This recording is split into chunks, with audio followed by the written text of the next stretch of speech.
survivors of this day and hear an incredible story of survival and resilience. To start tonight's program, Nomi Cohen, who is Israeli and also my grandma, will play the national anthem, followed by the Hebrew song Avinu Malkeinu. This song, which asks for compassion, is typically played around this time of year as we approach the Jewish New Year, Rosh Hashanah, and Yom Kippur. But it's especially relevant right now and has been for the last year as we continue to hope for the return of our hostages, the security of Israel, and a more peaceful future.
So without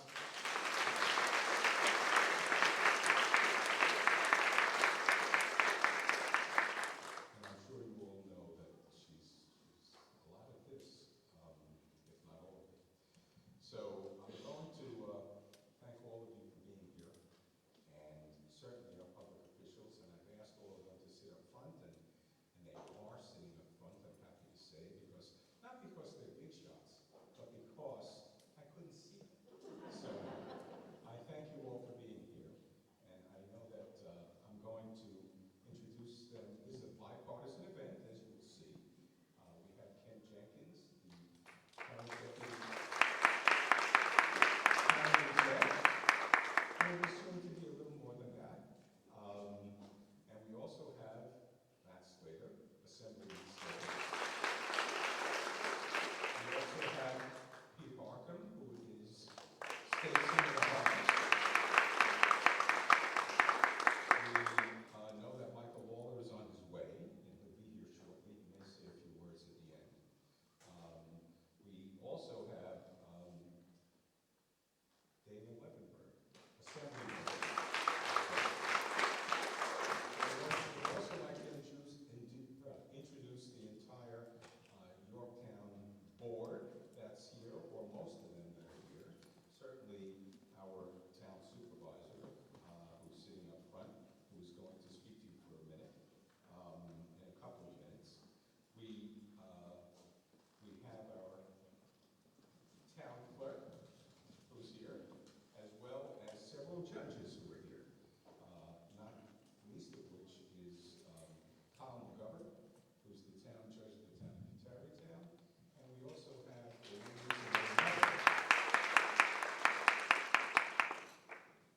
town justice of the town of Yorktown, Atir Vinnikov.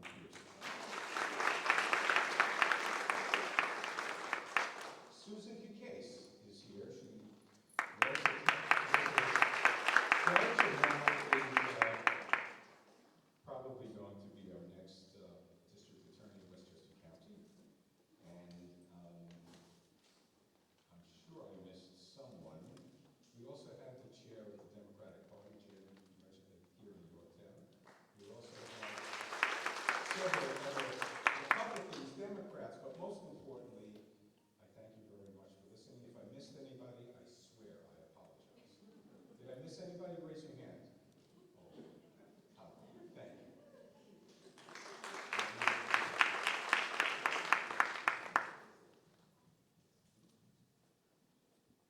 I would call up front our current supervisor, Mr. Lachlan, who is right up front. I can see him. And please come on up.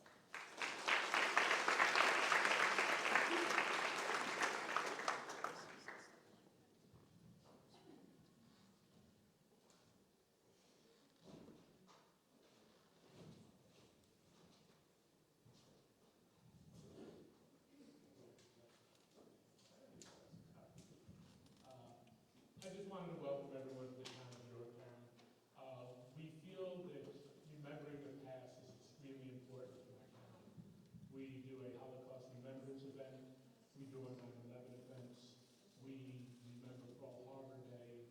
There are a lot of attacks, and unfortunately, we need to keep in mind and remember and never forget so they do not happen again. We just passed, not even a month ago, our 9/11 ceremony, which was very similar. We had innocent civilians attacked by terrorists to make a point. The only point that they made was that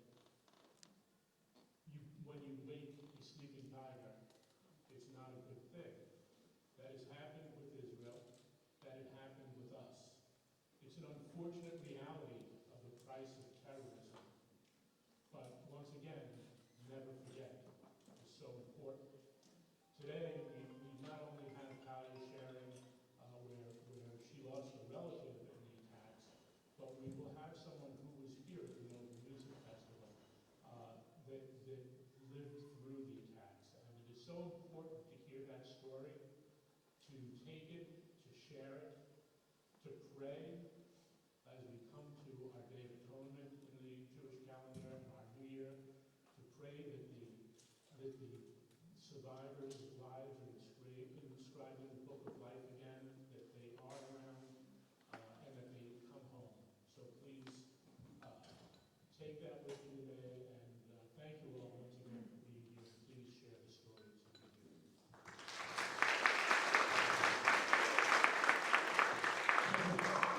This time I'd like to call up Deputy Westchester County Executive Ken Jenkins.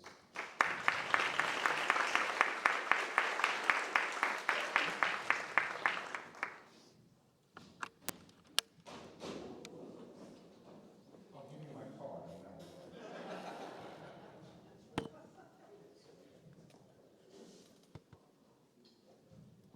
All right.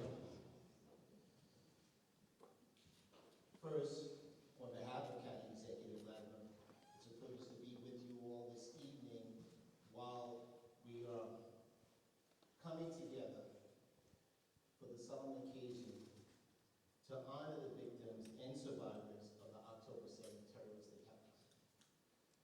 First, we want to say thank you to the Yorktown High School students, Shabbat of Yorktown, the Justice Brandeis Law Society, and the Junior Society, for their commitment in organizing this event and creating this space for reflection and for unity.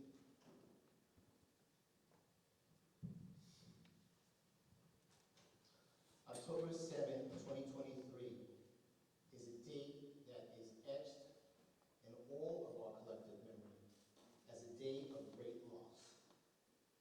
The attacks shocked not only the people of Israel, but also communities worldwide, including right here in Westchester County and here in Yorktown. This tragedy reverberated through families, friends, and global communities. We gather today to remember those innocent lives lost, as well as to stand in solidarity with the survivors. We must always stand with the survivors and affected families and offer them support in their time of grief and healing.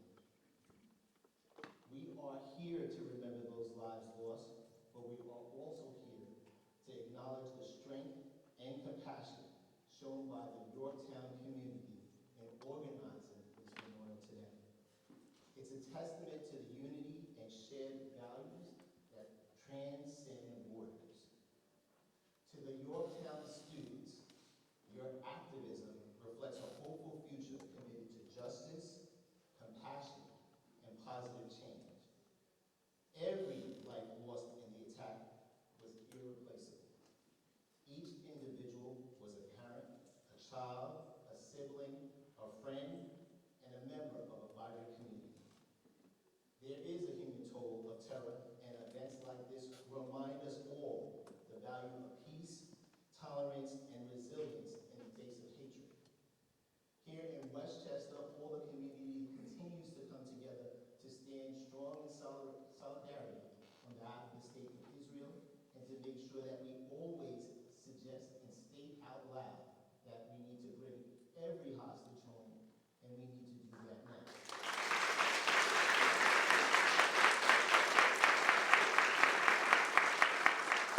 As a person that's been privileged enough to visit the state of Israel 3 different times and on 3 different occasions, it hurts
And that's what makes this community, in my eyes, the best. And I mean that sincerely. It's why I'm proud to say that I was raised here. It's why I continue to raise my kids here. Because you see what this community does every single day to bring people together, to stand up for what's right, to forge leaderships, to forge leaders like this young lady right here. I'm nervous, let me tell you. I got an election coming up, so. But Talia, congratulations. Thank you for your incredible leadership. Thank you for bringing our community together in such a meaningful way. Ladies and gentlemen, she deserves a massive round of applause.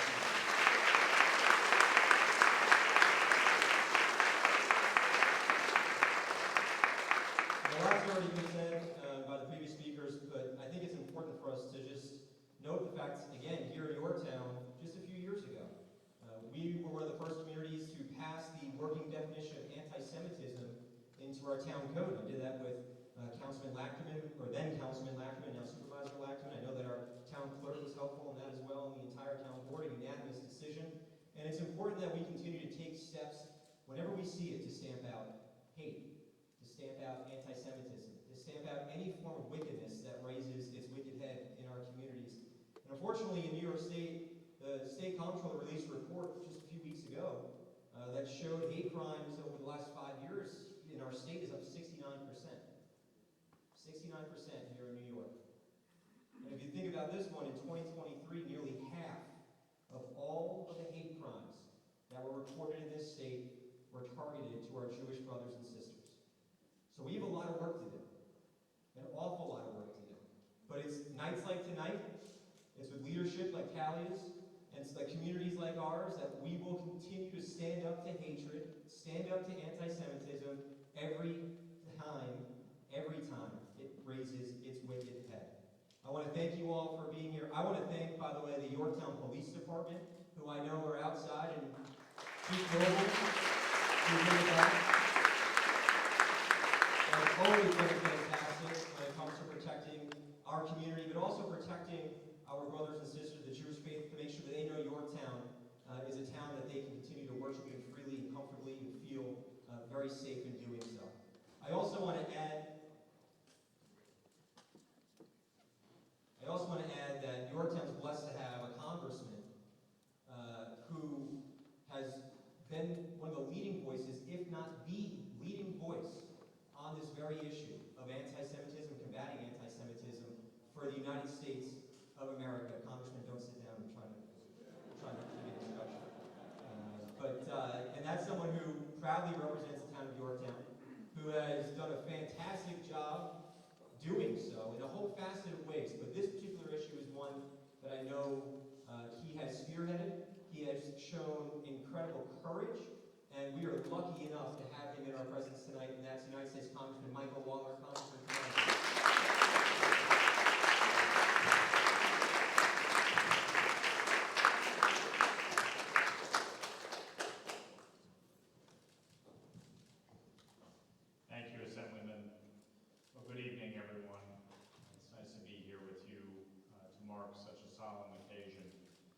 Hard to believe that we are approaching the one-year anniversary of the terrorist attack of October 7th and the death and destruction that we saw. A month after the attack, I visited Israel, met with Prime Minister Netanyahu, and we watched a 21-minute video, raw footage of the attack. It was the most horrific and barbaric thing that I've ever seen. And putting aside the imagery, one of the things that stood out the most to me was a young man, maybe 20 years old or so, calling home to his parents in Gaza and saying, "Mom, Dad, I just killed 10 Jews with my bare hands." And he repeated it over and over and over.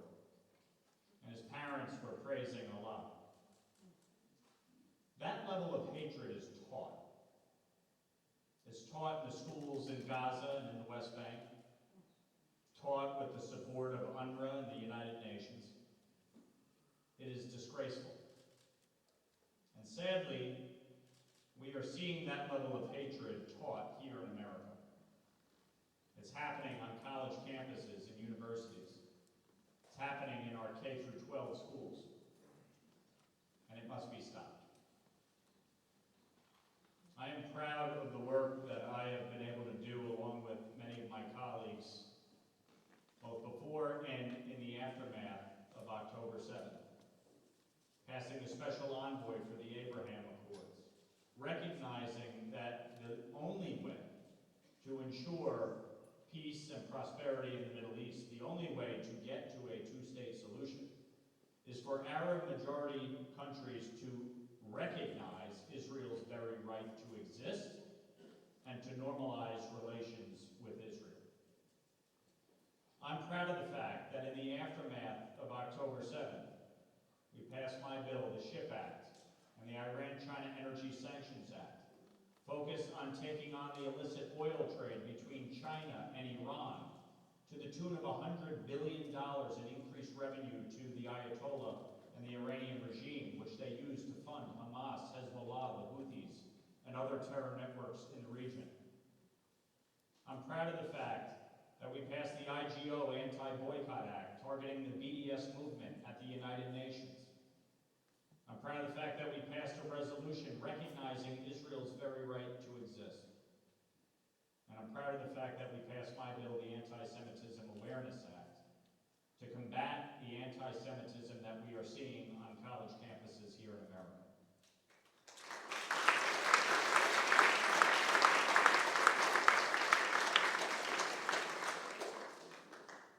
We have a lot of work ahead of us. And this solemn occasion is a recognition not only of the terror that we witnessed a year ago,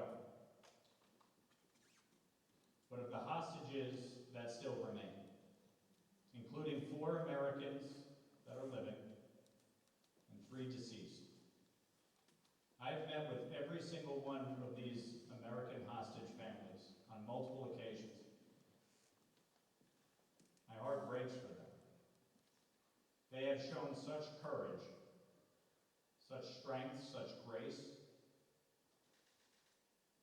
in the face of what any parent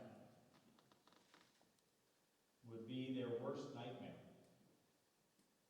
Any sibling, any child, to know that your loved one is being held hostage by a terrorist organization.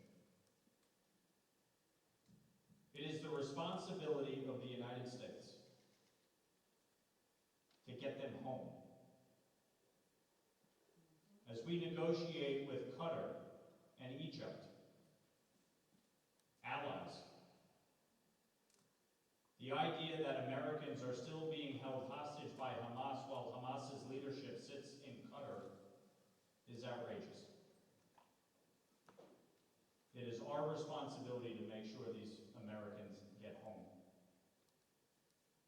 and their Israeli brothers and sisters.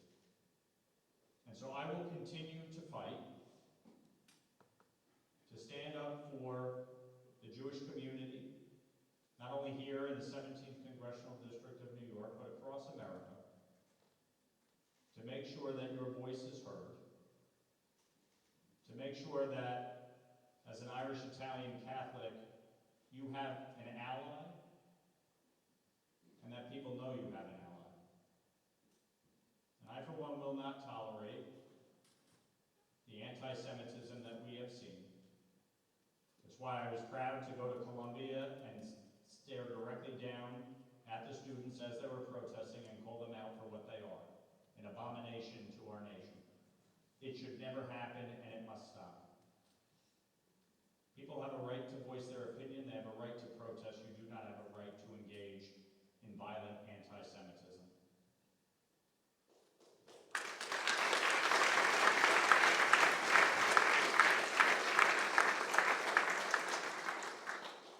So as we mark this one-year anniversary, let us all come together as one nation, under God, indivisible, with liberty and justice for all, and recognize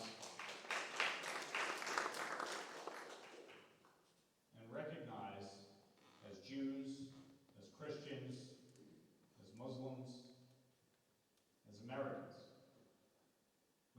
all of our neighbor as ourselves. And we must do everything in our power to bring this conflict to an end. And I leave you with this. The fastest way for this conflict to come to an end, the fastest way for there to be a ceasefire, is for Hamas, Hezbollah, the Houthis, and Iran to surrender and to end their quest to eradicate Israel from the face of the earth and to release the hostages.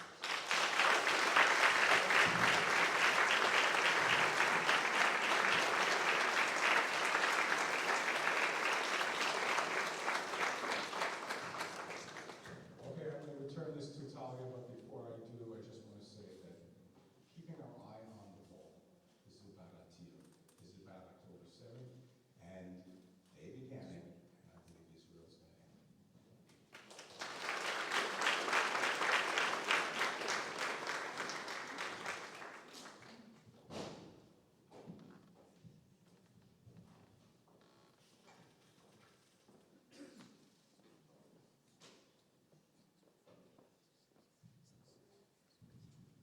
Thank you, all.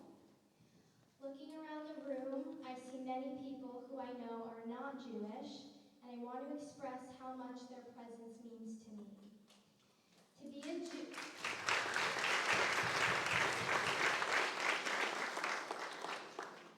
To be a Jew, especially a Jewish student in the last year, has been isolating, heartbreaking, and scary at many points. On October 7th, more Jews were massacred than on a single day since the Holocaust. Learning about the atrocities carried out by Hamas on this day, we saw a level of evil and horror that is unfathomable and terrifying.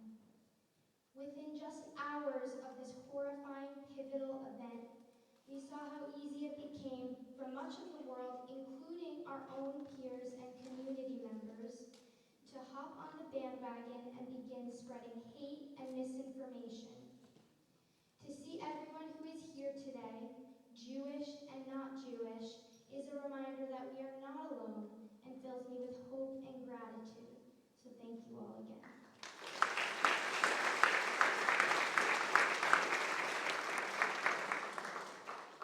We're going to begin our candle lighting ceremony, which will be followed by Atir's presentation. The first candle lit will be one of remembrance for the nearly 1,200 souls taken on October 7th. As you can see by the couple of displays around the room, those massacred were men, women, children, and elderly. Of all different groups, nationalities, and religions, they were not only Jews and Israelis, but Muslims, Druze, Bedouins, Arabs, Americans, French, Thai. They were in their homes or at a peaceful music festival, their only crime being that they were in Israel, the single Jewish state in the world. Each individual murdered out of senseless hatred was an entire universe, with a story, family, friends, and aspirations. A cousin of mine, Laor Abramov, right over there, was one of these universes. He was the epitome of his name, Light, and an aspiring DJ. A gentle giant, he had a way of making those around him laugh, feel loved, and at ease. In the last year of his life, Laor flourished in a Bedouin village in the south of Israel, where he enjoyed spending time in the desert and living in peaceful coexistence with his Bedouin friends. The Bedouins are a religious group who are not Jewish, and lead unique lifestyles primarily in the south of Israel. On October 7th, Laor went to the Nova Music Festival, a celebration of music and life where he was brutally murdered at the age of 20 alongside hundreds of other peace-loving young people. He was a much-loved person whose light will shine forever. To light this candle for Laor and each of the lives taken on this day, I invite up Nomi Cohen again. After the candle is lit, we will take a moment of silence, which will be followed by remarks and a prayer from Rabbi Heber from the Chabad of Yorktown. And if there's anyone here who has lost friends or family and and would like to say their names before we light this candle, please stand now.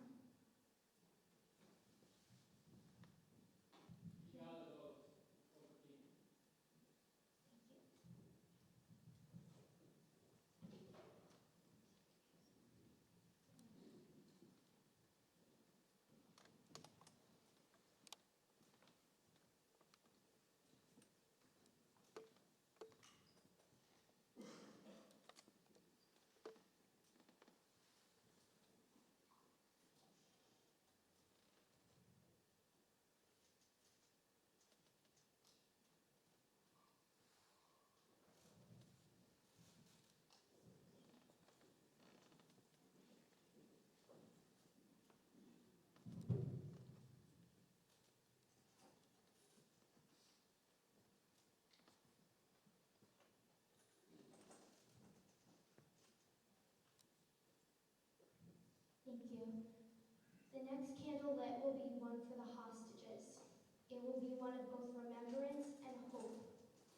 Remembrance for those whose bodies were kidnapped on October 7th and have yet to be returned home for burial, as well as those murdered in captivity. Hope for the safe return of the hostages who are still believed to be alive.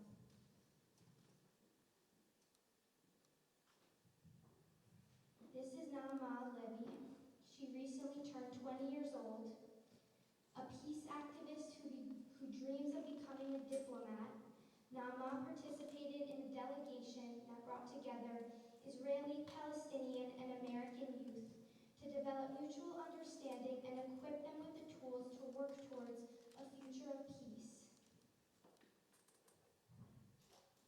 Naama believes in the good in people, yet she was taken into the hands of evil on October 7th, where she still remains.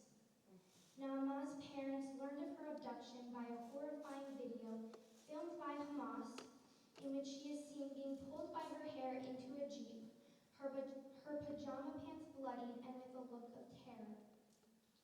For the last year, Naama's parents have been living in agony, her parents and family. They do not know if she is eating or sleeping. They do not know if they will get to hug her again. They are not able to protect her. To light this candle, I invite David Malkman, someone who has worked tirelessly to keep the hostages and their stories at the forefront of our community's eyes, coordinating weekly walks in Westchester, pictures,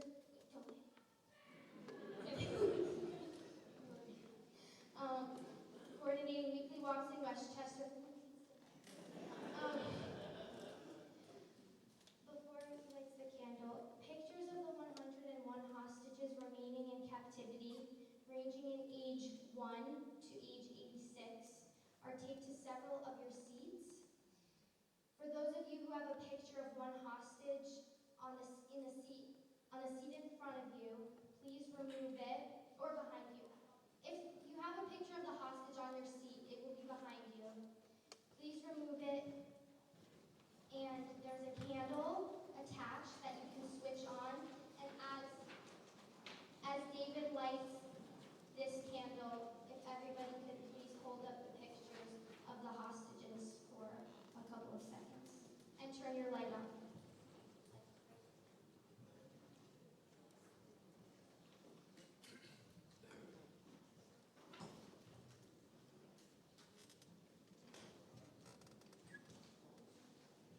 You can hold it all the way up. And if you don't have one, then please look around.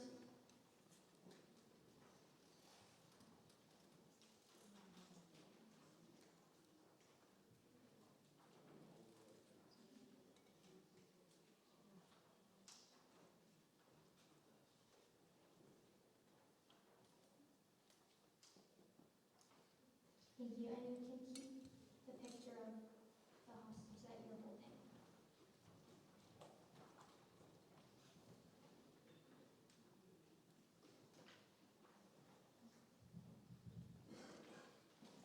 I'm now honored to introduce Atir Vinnikov, a hero who survived the Nova Music Festival with the help of a Bedouin man, and the next day began fighting for his country in the Israeli reserves. We We are privileged to have the opportunity to become witnesses to Atir's story and to the atrocities of October 7th. Before Atir does his presentation, I'm going to ask that he lights the last candle, which is for the survivors, who carry the memory of everyone taken on October 7th and having the courage to share their testimonies.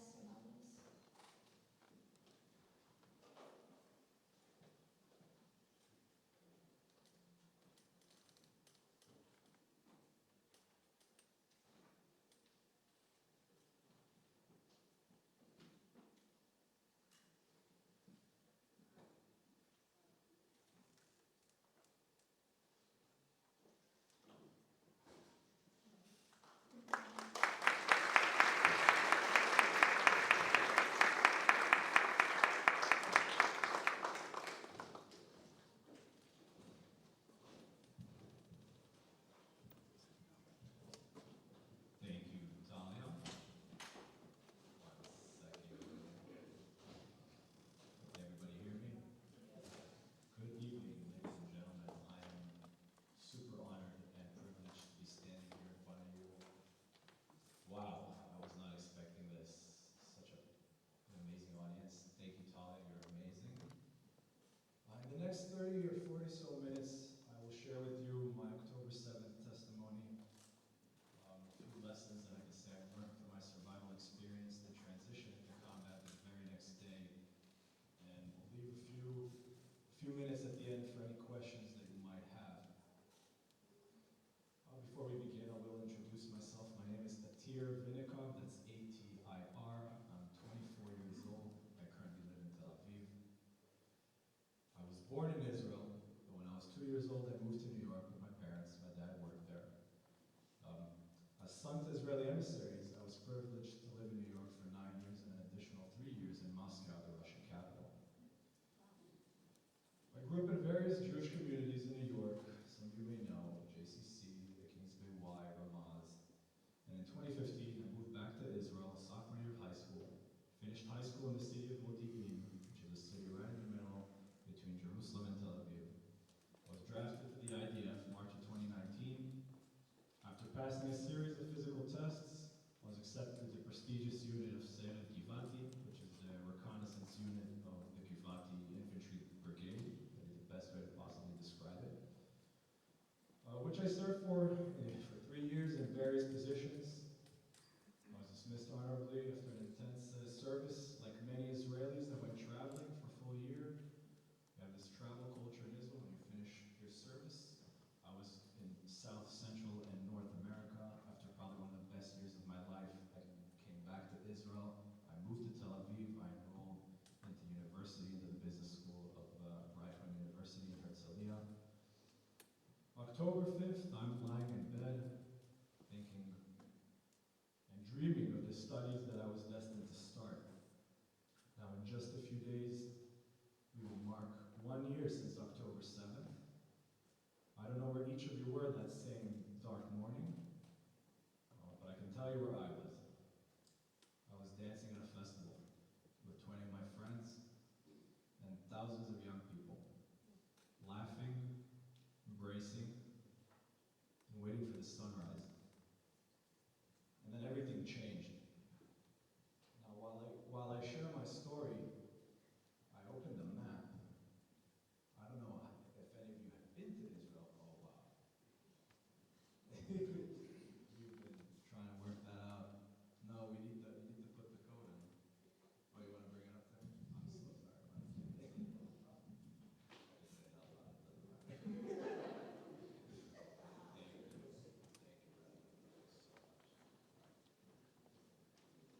I really want to walk you through every minute of what I experienced. I hope all of you will be able to see. Maybe we'll need to dim a bit of the lights. So like I said, it was a great party. We were dancing. We were having an incredible time until everything changed. Around 6:30 was when the first barrage of rockets, what we're staring at is a map of Israel, this tiny speck of land in our massive world and massive Middle East. I'm going to be taking you all the way here to the Gaza envelope,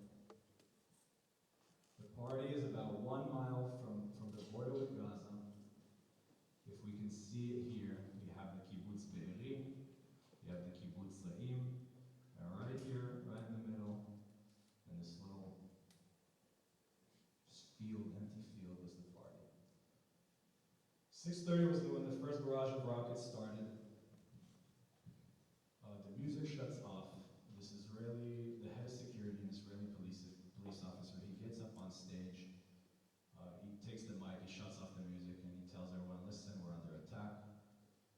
Everybody needs to listen to the home front command's instructions and evacuate the area of the party.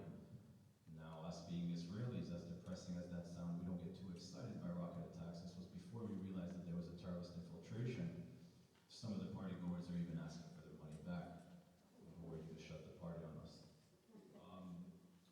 Slowly, the barrage of rockets becomes way more intense. We're talking from tens of rockets to hundreds of rockets, and since our very close proximity to the border, we really see the rockets flying out of the Gaza Strip. That's when we start lying on the ground. Me, out of the 20 friends that I went there with, 2 of them were good friends of mine from my team in the army, and their name were Daniel and Aviel. We sort of take responsibility for our group of friends. Since we came by bus, we needed to find a way to evacuate the area of the party, so we started hitchhiking rides to find our way out. This is still around 7 in the morning. We don't know yet that terrorists have infiltrated Israel. They infiltrated in 3 different waves. The first one was at 6:30 in the morning. Me and my 2 friends, we take responsibility. We start evacuating the girls and the guys in 2s and 3s, whichever rides we find. Me and Aviel are the last 2 that stay in the area of the party. The rockets are still pretty intense. We still don't know that there are terrorists. We find ourselves a ride to leave the area of the party. Now, these 2 guys that pick us up, I live in Tel Aviv by this moment. They said that they're going to the center of Israel. They could take us to Tel Aviv. We're pretty calm. I have a ride back home, so I'm not that stressed. We're slowly leaving the area of the party. Right in one of these little roads, we get up to this road here. The street is called 232, which runs directly parallel to the Gaza border. Once again, we're about a mile from the border. Right where you see these 3 creeks separating, these are dry creeks, by the way, is pretty much where the cars stopped. Now, on the way out of the party, the 2 guys that took us, which once again I don't know who they are. The friend next to the driver, he goes up to his friend, the driver, and he's like, listen, they shot Mia, their friend, and she's sending us her location, and she's asking for help, and I don't know what to do. So that was the first time when we realized, okay, wait, this is a lot more than just rockets. We still didn't know that we were talking about hundreds and then thousands of terrorists. We still thought that it'd be just a few. We exit, we arrived at this junction right here. All of the cars are stopped. I grab Aviel and we leave the car. That's when we first encountered some of the wounded that were shot, that were grabbing first aid. It's around 8 in the morning. The people who did have cars, we thankfully did not, and drove up north were caught by checkpoints in Kibbutz Be'eri, which by 8 in the morning by this point is completely swarming with terrorists. We're talking about 300 terrorists in a kibbutz of about 400 civilian population. And Be'eri, which is the kibbutz right underneath, is also being attacked in the moment, and they are slowly closing in on the area of the party. So we see these wounded, we see this commotion, we see them getting first aid, because the ones that drove up north and got hit by the checkpost and got shot, they came back to where the junction was. There's this big chaos, people don't know what's going on. Out of nowhere, this police officer, he comes running out of nowhere, all of his chest is filled with bullets, blood pouring out of his mouth. He starts screaming at us, run east. Run east. That's when I completely snap out of it. The adrenaline kicks in. You can maybe call it military instincts. I didn't have much battery on my phone. I grabbed my friend's phone. I checked the compass where east is, which is straight into the fields. Now, a bit about the Gaza envelope. First of all, it's a beautiful area. But it's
100, 200 meters behind me, a few tens, hundreds of feet, shooting at us. There's no way I'm going to be wasting time to dig a hole. I keep running east. My parents call me, obviously, they're about to have a heart attack. I try to be as critical and precise as possible to not keep them worried, giving them the information that they need, obviously sharing them with them my live location. I'm taking full responsibility currently only for my friend Avia, and we keep running east. While we're running, I also call 100, which is the equivalent to 911 in Israel. Now I heard of Kibbutz Be'eri, and I've heard of Kibbutz La'im, and I've heard of all these bases that are being attacked at the moment. But there was one kibbutz, hope I can show you, I'm trying to control the computer from out here. There's like a kibbutz somewhere over here, it's called Tal'ol. And I'm asking, and this operator picks up, I call 100, the Israeli police. I'm like, listen, I'm here, I'm at the party, I want to run I've heard of all these kibbutzim that are being attacked. I'm here with a few people, we want to run towards Tal'ol. Is it safe to run there? And she goes up to me, I have to be totally honest with you. 5 out of my 6 dispatches have been murdered. I don't know what to tell you. I don't want to tell you to run to Tal'ol and there'll be terrorists there. Find a place to hide, rescue will be there soon. I realized at this point that we're pretty much, at least for the coming hours, we need to find a way to survive. Now, as the hours go by, I eventually make it to this point in the field right here. Now this horde of people that ran in very different directions, they start to disperse. So from seeing hundreds of people all around me in the field, I start to see just these few groups of people all around, and then it becomes much scarier because you see these pickup trucks running by and pretty much mowing these small groups of people down. And so I see this group of 4, and not too far away. It's another three boys and a girl. I run up to them like, okay, listen, we got to think of a plan. What are we going to do? The time's around 10:30 in the morning. In Israel in October, it's super, super hot. Now, we've been at a party all night. We don't have any water to drink. It's super sunny out. Regardless of the terrorists, we're going to dehydrate and faint if we don't find shade, water to drink. We need to think of a plan fast and wait for rescue. So we try to think of many things. We see, it's very hard for me to control it from here. There's somewhere in here in the fields we saw on Google Maps, just this plain building, this old abandoned building. We're like, perfect, this would be a perfect place to hide. And then when you see it, physically, it's just this flat field and one building. Like if I was a terrorist, where would I look for people in that building? So we need to think of a different plan. We see a farm, which would be a perfect source to get water. Now, the Thai workers that work at the farm, at the agriculture, they cover their faces because of the scorching heat. So from far away, when you see these 5 figures with their faces covered, they look exactly like terrorists. So we make this huge detour around the farm into the greenhouses looking for water. The time is around 11 a.m. We arrive at the greenhouses. Let me try and get them. Right here.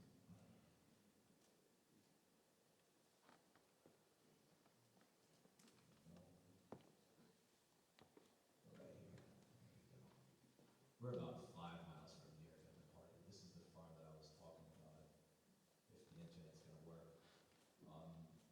And there's greenhouses right over here.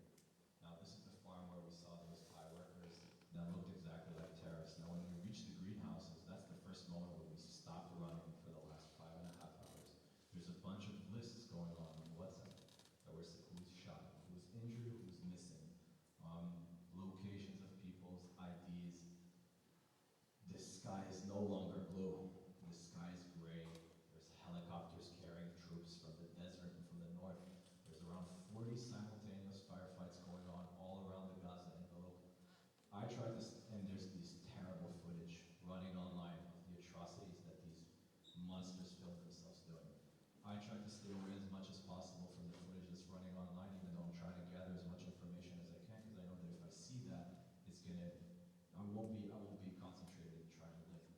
So we fill out the forms, we still have no water, and we know that if it's around 90, 100 degrees Fahrenheit outside, you can imagine how hot it is inside the greenhouses. And we know that we can't be drinking the water from the irrigation because, I mean, I know from my time in the army that all of this water is sewage water, so it'd just be faster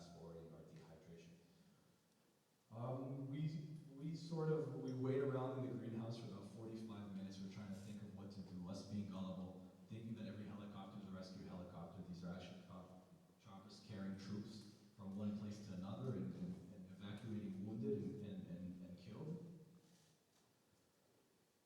Eventually, we realized that those figures that we saw were actually the foreign workers, because they were just walking around oblivious to the fact that there was a war going around them. And you could literally see the bullets flying and the bombs going off, and like I said, the sky is gray. So we muster up the courage, we go to the farm, and we see this little faucet by the side of the farm. And we go, once we bend down to go drink from the faucet, this man walks up to us. He's an Arab Bedouin Muslim. His name is Yunus. He's a 50-year-old man, and he has 6 kids at home now. First, when this man comes up to us and we see him and we hear the way he talks, we hear his Arab accent, we think, because we also heard that in addition to the Hamas terrorists, there were people that are armed who broke into Israel and were committing terrible atrocities and were looting and were doing terrible things. We thought he just might be another Gaza. We get very, very, very scared, and then after talking to him a bit, we realize that he is Israeli. This man brings us into the farm. He hides us in one of the buildings of the farm. He gives us food, gives us water, cuts fruit, pita. One of our phones is finally charging. There's AC. Truly a moment of relief. We can finally check what's going on. We can look. We can wait for rescue. After about 45 minutes of us at the farm, by this point we are 6 people. We are 5 guys. It's me, Avia, and the group of 4 that we met up with. So it's 3 other. We're 5 boys and 1 girl.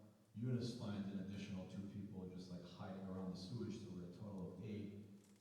We all wait in one of the buildings in the farm for about 45 minutes, and then Yunus comes up to us. Yunus, he had about 20 Thai farmers working with him. So he placed a few of them at different entrances to the farm just in case somebody would come. Eventually, one of the Thai farmers comes up to Yunus. He goes up to him, Yunus, there's a bike on the way. And I could see that Yunus was freaking out. He came up to us writing, listen, they're here, hide. Now, from the moment when you feel totally safe to the moment when you feel completely helpless. Like, I've taken all the right decisions, I've tried to be smart, I made it all the way here, now I'm here, I have nowhere to run. I have nowhere to hide. I'm inside this gated farm. What am I going to do? The building that we hit on was a bit lifted from the ground.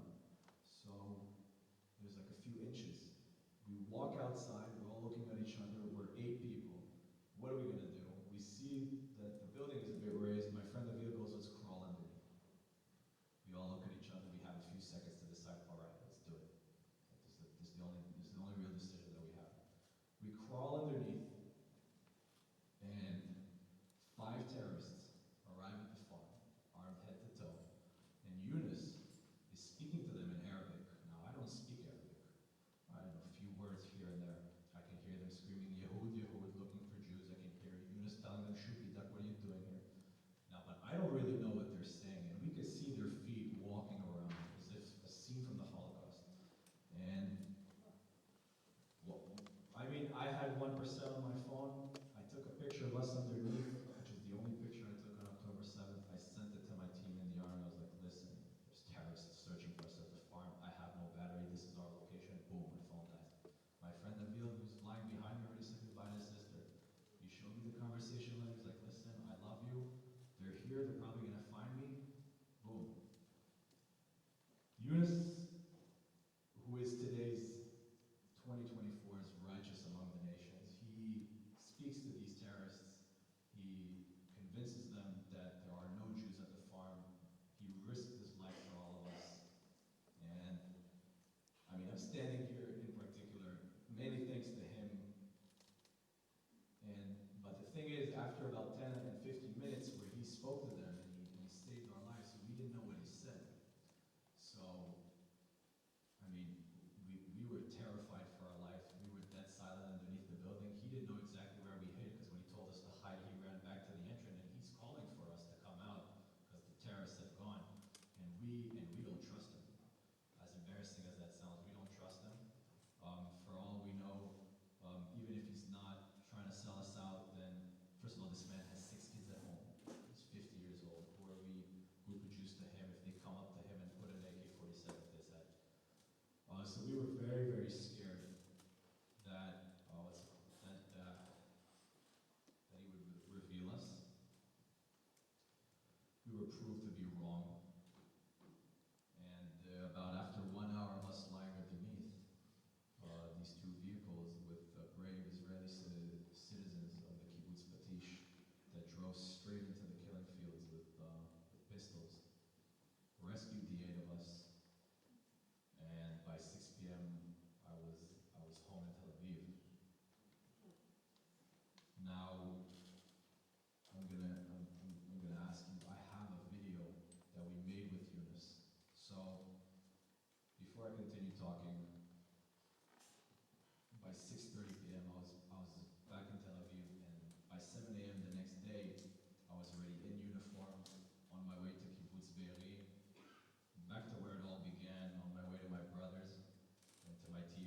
Ukrainian soldiers from Sayeret Givati. And before we continue speaking about my transition into the combat, I do have a short video that I want you to see. It's an article that we made for Yunus. I want you to try. I want you, first of all, to see this man's face, the man who saved my life. We'll show a few minutes of it because the article is in Hebrew. There are English subtitles, but I truly hope that everybody, especially in the back, will be able to see. It'll help me out. Let me see what I'm doing. 1 second.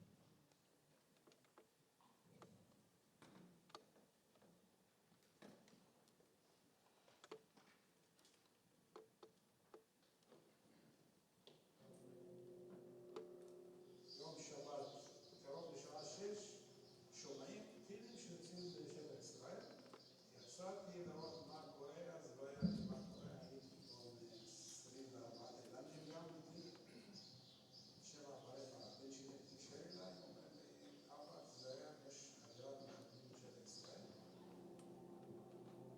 אני רואה שמחבלים יוצאים בחנויות. ואמרו לי שהם הגיעו לקיבוץ באר, זה רחוק מאיתנו 2 קילומטר מפה. אז קראתי לתאילנדים, אמרתי להם, אנחנו צריכים להיות זהירים. שמתי פה אישה, 3 תאילנדים, שהם ישמרו, ואמרתי להם, כל דבר שאתם רואים, אתם לא עושים כלום, אתם מדווחים. דעת התאילנדים כל אחד תפס סכין, מעדר, ברזלים, לא היה לנו מה להגן על עצמנו. אבל הייתי בטוח שהם לא יגיעו לפה.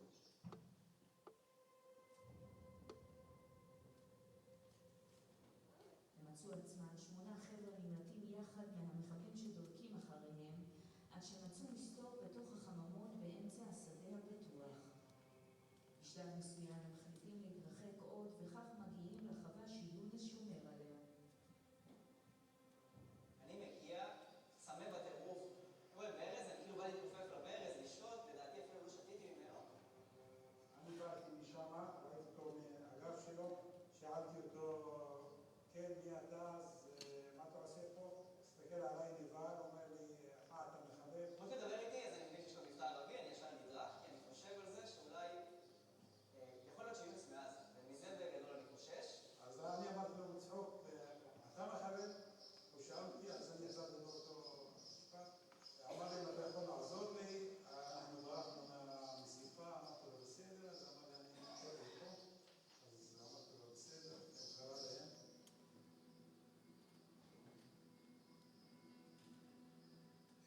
עכשיו באו מפה, אמרתי להם בואו, אז באו אחריי כולם מפה. ולאן אתה לוקח אותם לקחתי מפה? אותם לחדר אוכל שמה. יונס קיבל אותנו, נתן לנו אוכל, מים, היינו באמת, היה לנו קשה אחרי 8 קילומטר ריצה. אני שמחתי עליו, ב100% הוא פתח לנו שולחן, באמת רגע של הורדת מתח. ישבנו בערך 1.5 שעה, והתחילו להגיד לי אם יבוא, איפה נברח. אמרתי להם, אני מכיר את המקום די טוב. היה לנו צנח פה שהותנה בגודל של 1.5 מטר. אמרתי להם, חספה, אם הם יבואו, אז נתחלק כולנו בחותנה. ואז פתאום, כל החיים שלנו מתקנו ב-180 מעלות. הרגשנו במקום הכי בטוח, ופתאום אחרי שנייה אתה מרגיש זהו, כאילו, אין לי לאן לצאת מפה. התאילנדי ששמתי שם, הוא בא בריצה, והוא אומר לי, ככה מהידיים שלו, יונס, יש אופנוע. טוב, אז כשהוא אמר לי ככה, אני התחלתי, בוא נגיד, הלב שלי, אמרתי זהו, הגיע הזמן. ישר עשית שוב. כן, לפי הביקוש שלהם ולפי זה, ידעתי שהם מחבלים. עכשיו, כל בן אדם באינסטינקט, אם הוא מזהה מפה מחבל, עולה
שהוא ערבי, אמרתי לו, מה אתה רוצה? הוא אומר, תפתח שער, אמרתי לו, אין לי מפתח של השער. התחלתי לדבר איתו בערבית, שואל אותך, מה אתה רוצה? طلع لي يهود اللي عندك، في عندك يهود مشلحين. אמרתי לו, אין לי יהוד, יש عندي יהוד, אני לבד, ותיזהר, חדש לך שלא יראה אותי. אתה רואה אותם בעיניים, אתה מרגיש ממש חסר אונים. אין לך מה לעשות, ואנחנו מתחת למבנה צפוף שגם אם הם קולטים אותנו, אין לנו זמן לצאת עכשיו ולברוח. התחיל לשאול אותי, מאיפה אתה? אמרתי לו, ערבי, מוסלם, מרהט. אז אומר לי, תוציא את היהודים. אני אומר לך, אמרתי לו, אין לי יהודים. נדע. הם כנראה ראו בחממות את הבגדים שלנו, עשו את שאין נפל, הם היו בחולצות. אז בגלל ככה, הוא אומר לי, יש לך יהודים ערומים, צריכה תוציא אותה. בזמן שאתה מדבר עם שני מחבלים שרוצים להיכנס עברו לפה, 3 מחבלים. יש 3 מחבלים כן. מחוץ לגדר שמחפשים לראות כן. אם מישהו מסתתר פה. ראינו 3 מחבלים שהלכו ממש לידינו, פחד אלוהים. המצב היה קשה מאוד. פחדתי שהם ייכנסו. מלא דברים רצים בראש. אולי הם יאיימו עליו וייכנסו עם הקלאצ'ים, אולי הם יפרצו את השער. אפילו הם יכולים לקרוא לעוד אנשים, ברגע שהם רק יגלו כאילו אנחנו נמצאים פה. אני אומר לעצמי כזה, כי זה הרגיש לי לך בסצנה פתיחה שממזרים חסרי כבוד. שיש לך את היהודים שמסתתרים עם הקצין הנאצי שנכנס ומחפש אותם.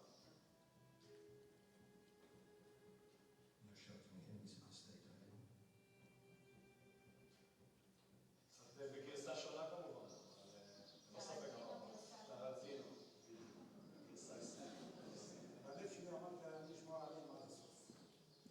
למה ביקשו ממני שאני אעזור להם. אמרתי, אני אשמור עליהם, אל תדאגו.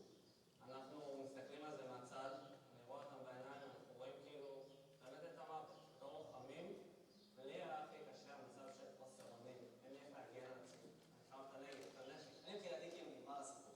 סיימתי, באסה מאוד.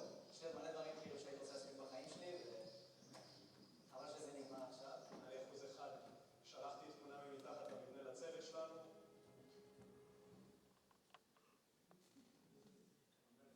I'm going to stop it here because it's in Hebrew and it's a very small projector. I hope that at least most of you were able to see up till now. We broadcasted this in Yom Ha'atzmaut, which is Israel Independence Day, before I continue speaking about my experience because I didn't know how do you thank a man who saved your life, especially a Bedouin Muslim man his culture is very different than ours. And I have made it my mission to first of all share my story and give this man the recognition that he deserves for saving my life. Now I'm going to ask you honestly.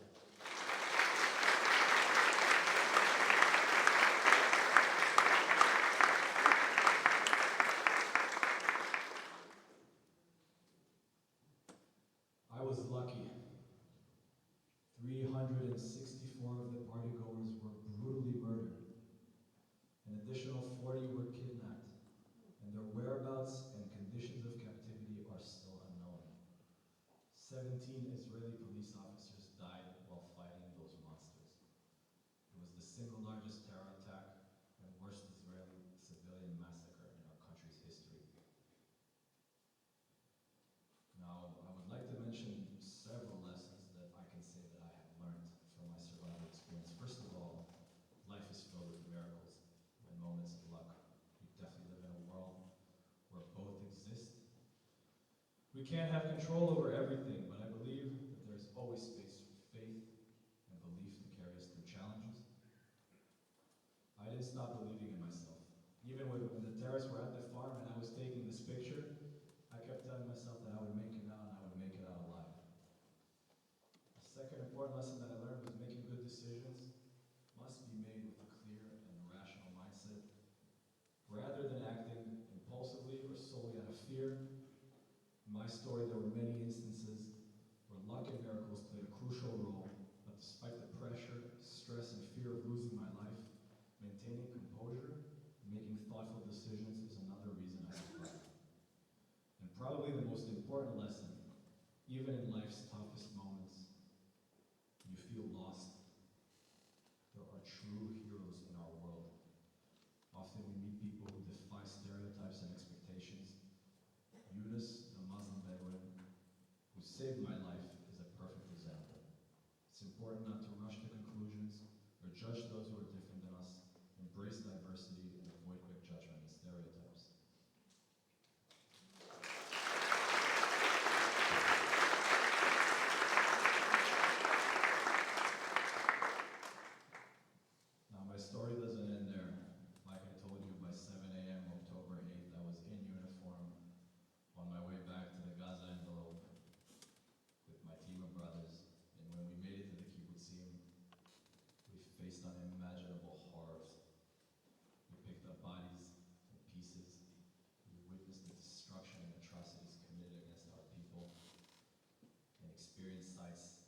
that no one should ever have to see.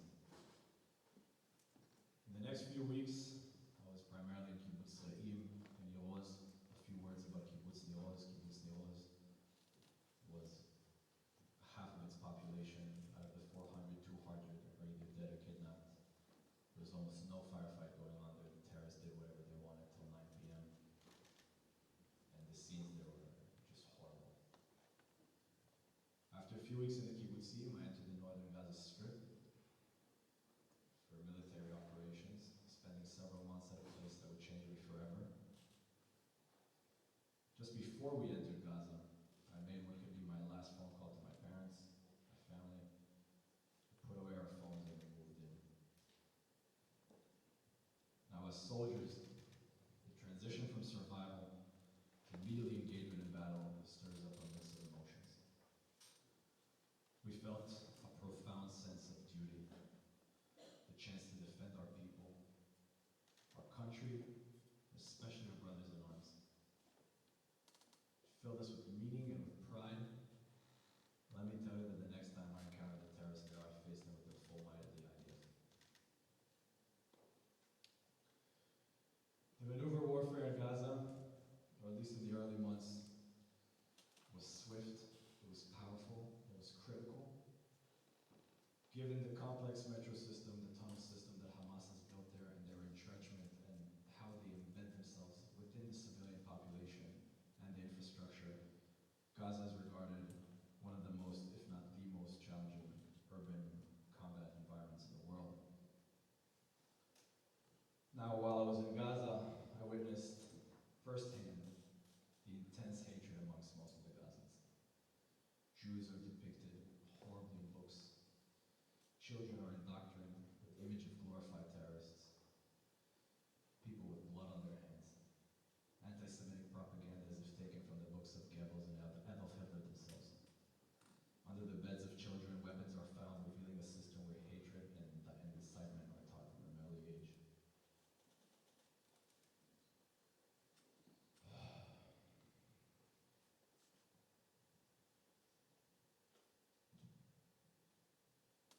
I'll say a few words that mean to me dearly. The distortion of October 7 and the tragedy and the blaming of Israel as the cause of the atrocity and the ongoing conflict is so deeply troubling.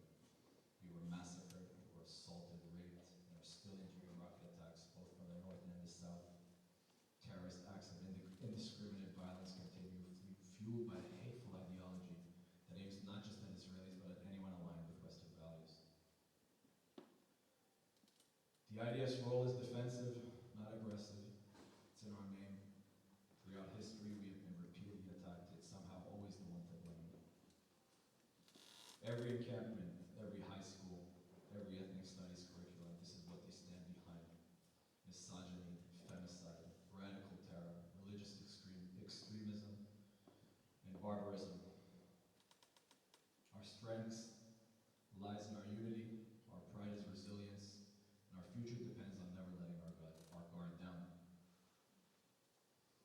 If you ask me about Israel's future, I can tell you that it has a bright one. I can tell you as a proud Israeli, October 7th massacre was a failure beyond comprehension. When we woke up, we have been fighting like lions ever since, and I promise you that we are not backing down, and we will bring back our national pride and security and hopefully bring back all the hostages home. As Jews,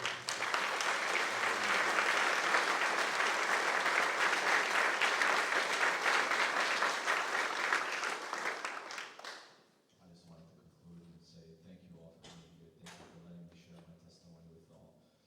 Together we will prevail. Your support, you have no idea how much this means to us back home. And thank you very, very much. I appreciate it.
she asked what happened to the 18 friends of mine that I went with to the party. Thank God they all made it home, each in their own way.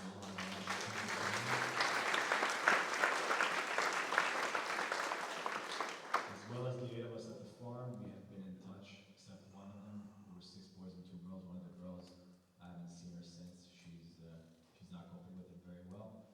The rest of us, we have been in touch, and we have met Yunus a few times, and I have made it my mission. I've put him on the news. I'm going to get him the recognition that he deserves.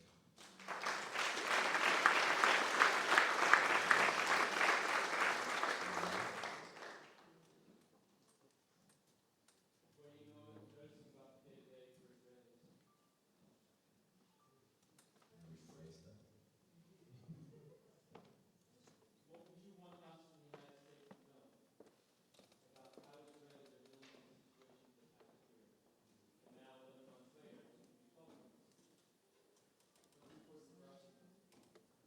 So he asked, what's important for you as Americans to know how we Israelis live our day-to-day lives in this ongoing war? First of all, you must know that Israelis are very different than I guess most Americans. Me personally, I live in Tel Aviv, and as crazy as that sounds, in Tel Aviv, you don't necessarily feel too much of the war. I can tell you that Israel is so complex that I think my story has proven that our society is a bunch of people. It's not just, the Ashkenaz or the Sephardic or the Jews. You have the Bedouins and the Arabs. Everybody has their own opinion. There's definitely something that I would call in Israel, something that I would call for the compassion fatigue. People are tired of this 1-year-long war. But I can say that most of the public is well aware this is, at least in my eyes, a dark against light kind of war, and the spirits are high. I can tell you that in the front lines, at least in my friends and the soldiers, the spirits are still high. And we're fighting. We pray for peace, but we're not going to be. They're not going to take us down that easily. If that answers your question.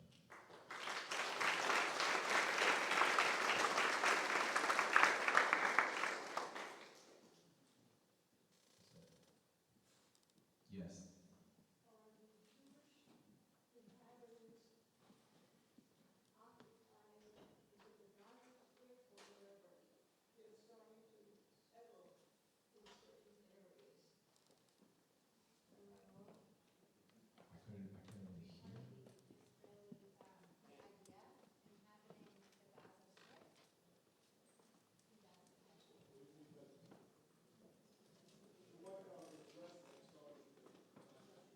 So I think she asked if the Israeli settlements that used to be in Gaza before 2005, if there are plans to resettle them. No, there are no plans from what I know. Once again, I'm not a politician, but I'm sure I can tell you as an Israeli citizen that the public, there is no interest to resettle the land in the majority of the public.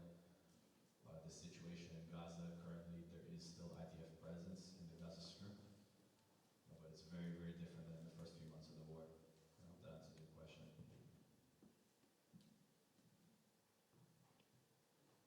Thank you very much, guys.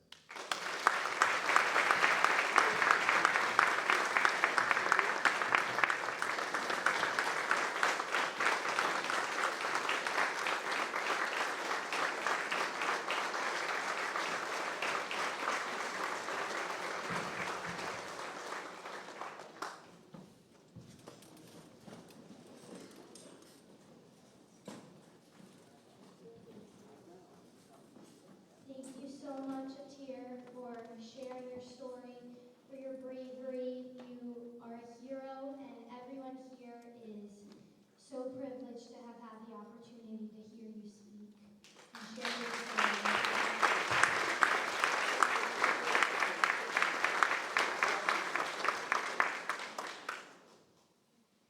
Since October 7th, people around the world and here in our own communities have gone as far as denying, as Atir mentioned, the horrors that took place on that day.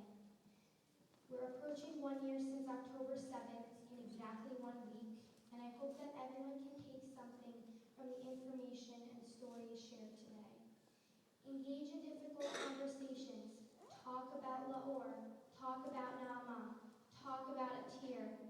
If you held up a picture of a hostage earlier, look up their story and share it. Thank you all so much for being here tonight. And before we close, I forgot to invite up Rabbi Heber earlier, so he's going to say a couple of words.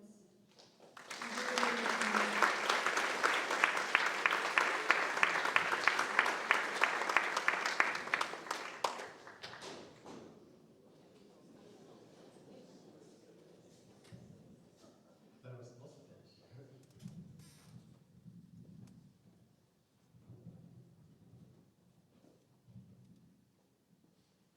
First of all, thank you, Talia. As mentioned before, I think we can all agree that Talia simply amazes us. Mature beyond her years, she inspires us all in her quest for truth and in her courageous activism. And to borrow a line from Supervisor Lackburn, it takes a village to raise a child, and sometimes it takes the children to teach the village. So thank you.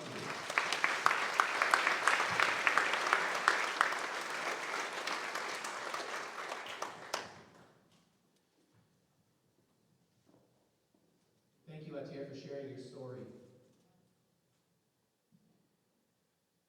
As a Jew, we are told that the souls live on, and all those who perish are waiting for us to do something in their memory. You each have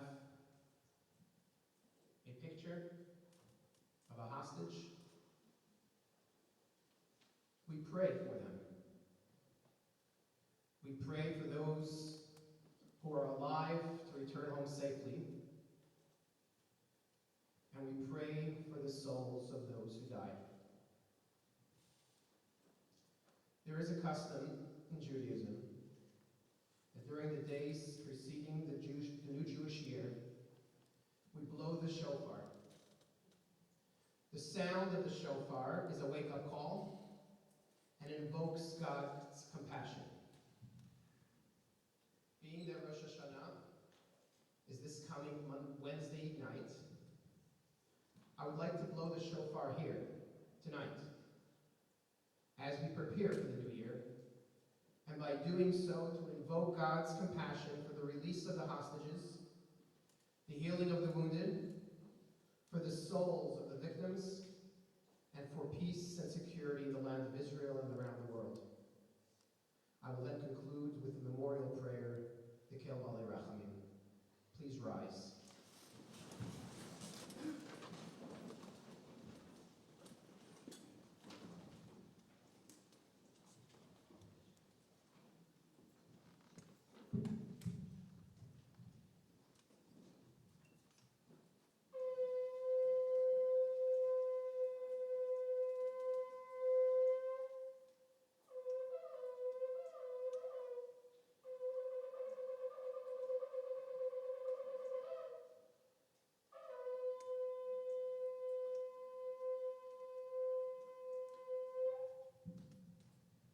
Hail Malei Rachamim, Sheichei B'Amarayim, Amenetzei Menucha Nechayina, Kankei Hashchina, B'Malais Kedoshim V'Tahorim, Kezayan Harakia Masirim Es Nishmat.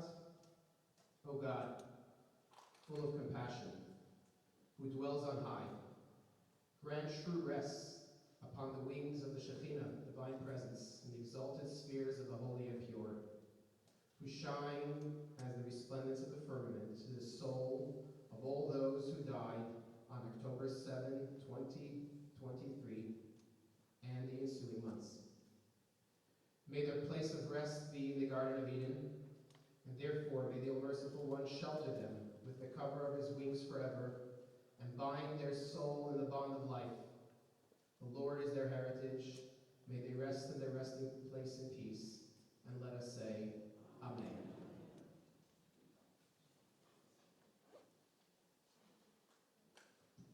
Thank you, Rabbi Heber.